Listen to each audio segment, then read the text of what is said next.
Pernahkah kamu bertanya pada dirimu sendiri, apakah semua ini benar-benar nyata? Langit di atas kepala, tanah di bawah kaki kita, waktu yang terus berjalan, dan wajah orang-orang yang kamu temui setiap hari. Apakah semuanya sungguh ada? Ataukah semuanya hanya gema dari kesadaranmu sendiri? Bayangkan sejenak, ketika kamu terbangun dari tidur, namun entah mengapa dunia di sekitarmu terasa berbeda. Cahaya matahari masih menembus jendela, udara masih bisa kamu hirup, tapi sesuatu terasa janggal, seakan dunia ini berbalik menatapmu. Sejak dahulu kala, manusia selalu dibayangi oleh satu ketakutan purba, bahwa apa yang ia lihat dan apa yang ia rasakan mungkin hanyalah bayangan dari sesuatu yang tidak nyata. Kita mempercayai panca indera kita, padahal mata bisa menipu, telinga bisa salah dengar, dan pikiran seringkali mempermainkan kita. Jika semua ini hanyalah mimpi panjang, bagaimana kita tahu kapan kita benar-benar terjaga? Mungkin dalam setiap nafas kita, dalam setiap detik yang berlalu, kita sebenarnya sedang hidup di antara dua batas, antara mimpi dan kenyataan, antara ada dan tiada, dan antara kesadaran atau ilusi. Dan di titik itulah, 4 abad yang lalu, seorang manusia bernama René Descartes mulai meragukan segalanya. Bukan karena ia gila, tetapi karena ia mencari sesuatu yang tak bisa digoyahkan oleh keraguan.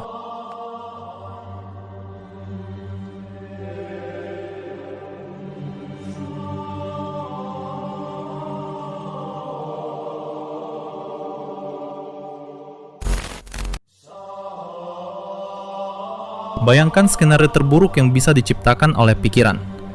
Sebuah dunia yang seluruhnya mungkin hanyalah ciptaan pikiranmu, atau ilusi yang ditanamkan. Ketika kamu makan, berbicara, mencintai, dan menangis. Tapi semuanya mungkin hanya bagian dari mimpi yang sangat detail. Bagaimana jika warna merah yang kamu lihat bukanlah merah yang kulihat? Filsafat telah lama mengajarkan tentang perbedaan antara kualitas primer atau sifat fisik objek, seperti berat dan bentuk, dan kualitas sekunder, sifat yang ditafsirkan indera, seperti warna dan rasa. Bagaimana jika dunia ini hanyalah data mentah yang ditafsirkan oleh otakmu menjadi realitas visual?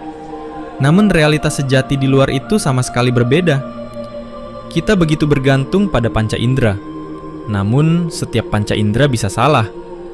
Mata melihat fatamorgana di padang pasir, telinga mendengar gema yang tak ada, dan pikiran menambahkan narasi, memproyeksikan harapan dan kecemasan di antara kekosongan fakta. Kita terjebak dalam persepsi, dan persepsi, menurut pengalaman dan sains, bisa menipu. Manusia modern menyebutnya realitas virtual. Para filsuf terdahulu menyebutnya maya, ilusi, atau penampakan. Di tengah kelemahan indera inilah, Descartes menemukan satu jalan berbahaya, yaitu jalan menuju keraguan total yang disebut skeptisisme.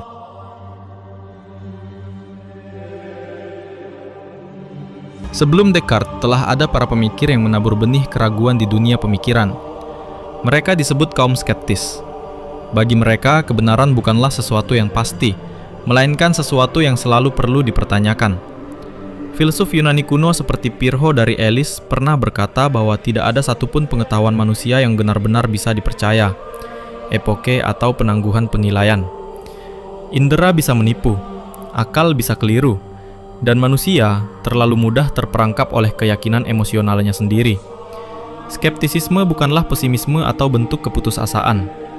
Justru sebaliknya, skeptisisme adalah pintu menuju kebijaksanaan yang otentik. Karena hanya mereka yang berani meragukan dan meninggalkan kepastian palsu yang bisa benar-benar mencari kebenaran sejati. Bagi para skeptis, dunia ini seperti bayangan di air. Kita bisa melihat bentuknya, tapi tak pernah bisa menyentuhnya secara langsung. Ketika Descartes lahir di Eropa abad ke-17, skeptisisme menjadi racun sekaligus obat. Zaman itu dipenuhi dogma agama, kepercayaan buta, dan otoritas gereja yang tak tergoyahkan. Di tengah semua kepastian palsu itu, Descartes memutuskan untuk melakukan hal yang paling berani, yaitu meragukan segalanya. Bukan untuk menjadi skeptis, melainkan untuk mengatasi skeptisisme. René Descartes bukanlah pemberontak sosial, melainkan seorang pencari kepastian di tengah kabut epistemologis.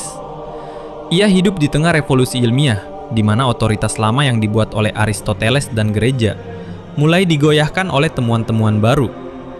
Ia ingin menciptakan fondasi pengetahuan yang sekuat dan sestabil matematika. Bagi Descartes, satu-satunya cara menemukan kebenaran sejati adalah dengan metode yang disebut sebagai keraguan metodis. Ia menolak semua hal yang mungkin diragukan. Ia membuang semua keyakinan yang datang dari indera yang sering menipu, dari tradisi yang usang, dan dari ajaran orang lain yang mungkin keliru. Semua itu ia anggap sementara, sebagai kebohongan atau ilusi yang ditanamkan oleh iblis penipu. Ia meragukan keberadaan tubuhnya sendiri, keberadaan bumi, bahkan hukum matematika sederhana. Keraguan ini adalah sebuah proses penyaringan radikal yang bertujuan untuk mencari titik nol yang tak bisa digoyahkan sama sekali. Dan di dalam ruang yang sunyi, di mana semua hal telah sirna, ia menemukan jawaban itu. Setelah meragukan keberadaan segala sesuatu di dunia luar, Descartes bertanya, apa yang tersisa? Ia menyadari bahwa ketika ia meragukan atau bahkan ketika ia ditipu oleh iblis jahat, ada satu hal yang tetap dan tak tergoyahkan, yaitu kesadaran akan keraguan itu sendiri. Jika aku meragukan, berarti aku berpikir. Dan jika aku berpikir, maka aku pasti ada. Cogito ergo sum. Aku berpikir, maka aku ada. 3 kata ini mengguncang dunia filsafat dan menandai kelahiran filsafat modern. Ini adalah kemenangan kesadaran atas materi. Keberadaan diri sebagai entitas yang berpikir, substansi pikiran, res cogitans, adalah kepastian pertama dan mutlak. Namun disinilah paradoks besar muncul. Jika keberadaanku hanya bisa dipastikan melalui pikiran, apakah tubuhku nyata? Apakah dunia luar benar-benar ada? Ataukah semuanya hanyalah isi pikiranku sendiri yang terstruktur? Descartes berhasil membuktikan keberadaan pikiran, tetapi ia belum membuktikan keberadaan dunia. Setelah menemukan fondasi mutlak dalam Cogito, Descartes mulai membangun dunia baru. Ia menciptakan dualisme Kartesian, membagi realitas menjadi 2 substansi yang terpisah. Yang pertama res cogitans, substansi pikiran, jiwa, kesadaran, dan roh. Tidak memiliki dimensi dan tidak dapat dibagi. Yang kedua res extensa, substansi materi, tubuh dan dunia fisik.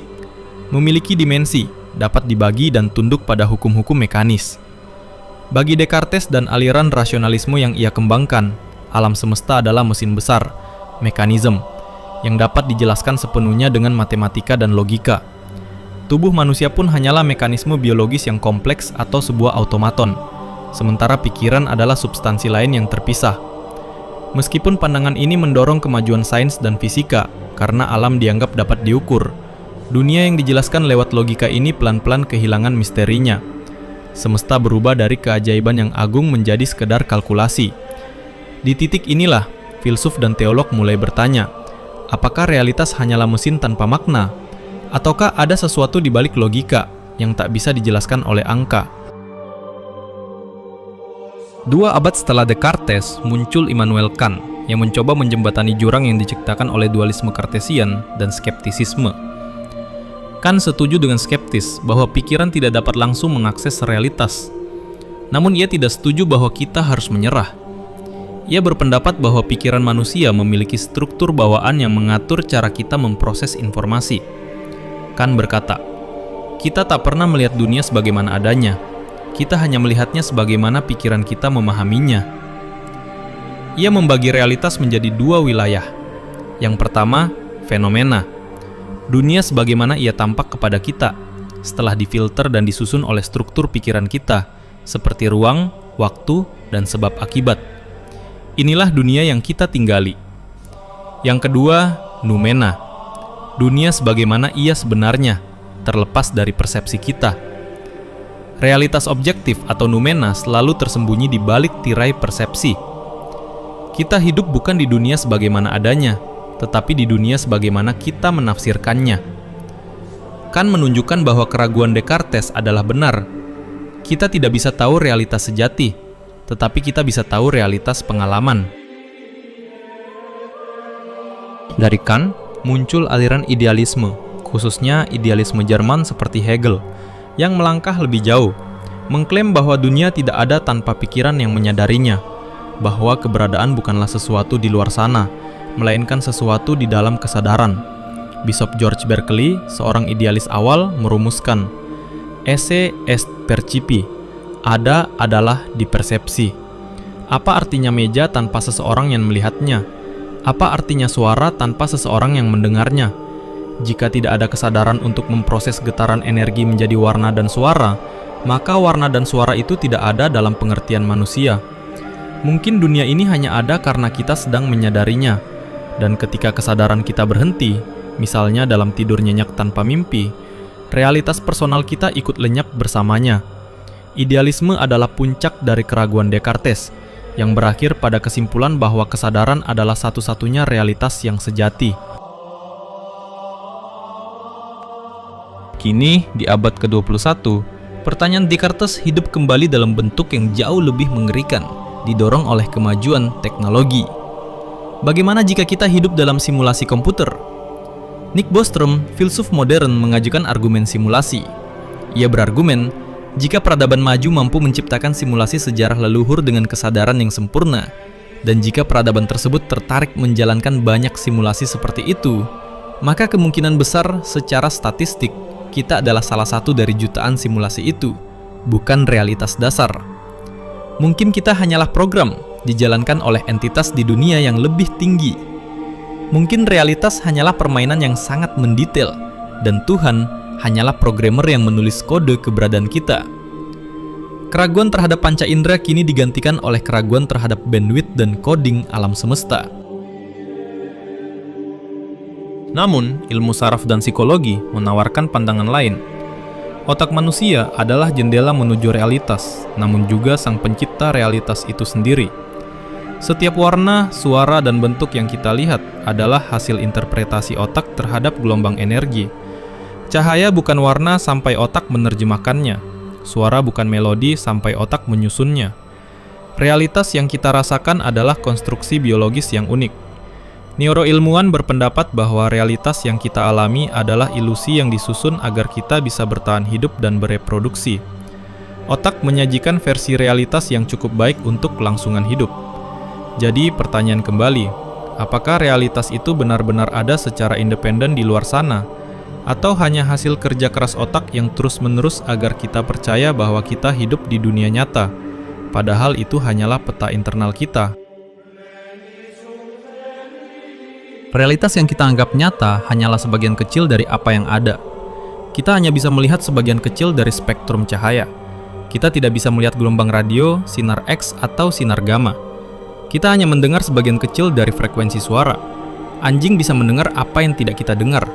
Artinya, sebagian besar dari realitas kosmik, energi gelombang materi gelap, tidak pernah kita sadari. Kita hidup di dalam gelembung sempit yang ditentukan oleh keterbatasan biologis kita. Gelembung persepsi ini adalah penjara yang nyaman. Kita menamai penjara itu sebagai kenyataan. Tugas filsafat dan sains adalah mencoba menusuk gelembung itu dan melihat apa yang ada di baliknya. Meskipun Kant telah memperingatkan bahwa kita mungkin tidak akan pernah berhasil. Jika realitas hanyalah bayangan, dan kesadaran seperti yang ditemukan Descartes adalah satu-satunya yang pasti, maka seluruh dunia ini mungkin hanyalah cermin dari kesadaran itu sendiri.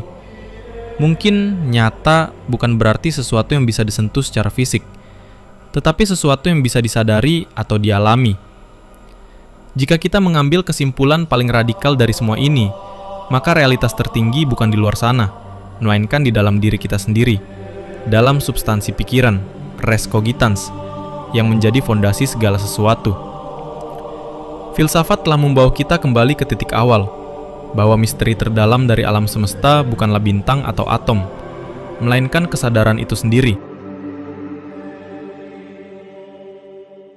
Kita hidup, bermimpi, berpikir, dan mencari makna. Namun semakin dalam kita mencari, semakin kita sadar bahwa batas antara nyata dan ilusi semakin kabur. Mungkin yang disebut kenyataan hanyalah persepakatan antara kesadaran-kesadaran yang sedang bermimpi bersama, sebuah mimpi kolektif yang kita sebut sejarah. Dan mungkin suatu hari nanti kita akan terbangun, bukan dari tidur fisik, melainkan dari keyakinan buta bahwa dunia yang kita lihat di depan mata ini adalah satu-satunya realitas yang ada. Keraguan Descartes telah membuka pintu gerbang, dan kita kini berdiri di ambang pintu itu. Kita tidak lagi hanya berkata, "Aku berpikir, maka aku ada." Tetapi mungkin di balik itu semua, kebenaran yang paling puitis dan mendalam adalah, "Aku bermimpi, maka dunia pun ada."